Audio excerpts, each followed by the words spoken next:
L-Unjoni Ewropea hija b'saħħitha bħala popli Ewropej kapaċi nkunu maqudin minkejja li aħna differenti.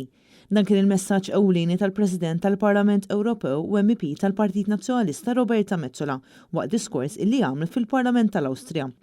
Hija kienet it-tielet dinjitarju li mhix mill-Awstrija li ġiet mistiedna biex tindirizza l-ogħla istituzzjoni fl-Istat Membru Ewropew.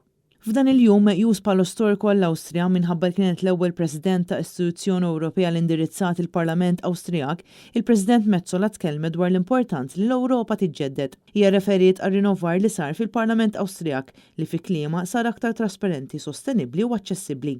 Komplet li dan jissimbolizza dak li għandha taħdem għalih l-Unjoni Ewropea. It is that spirit of change, renewal and modernization symbolized in this building that I want Europe to embrace. We can change, we can regenerate, and we can do so while reinforcing the foundations of our European project. Il-President Roberta Metsola qalt li bħalissa ninsabu f'sitwazzjoni fejn id-dinja qed tesperjenza diversi kriżijiet f'daqqa, b'referenza għal pandemija, it-tibdil fil-klima u l-invażjoni illegali li qed twettaq ir-Russja fuq l-Ukrajna.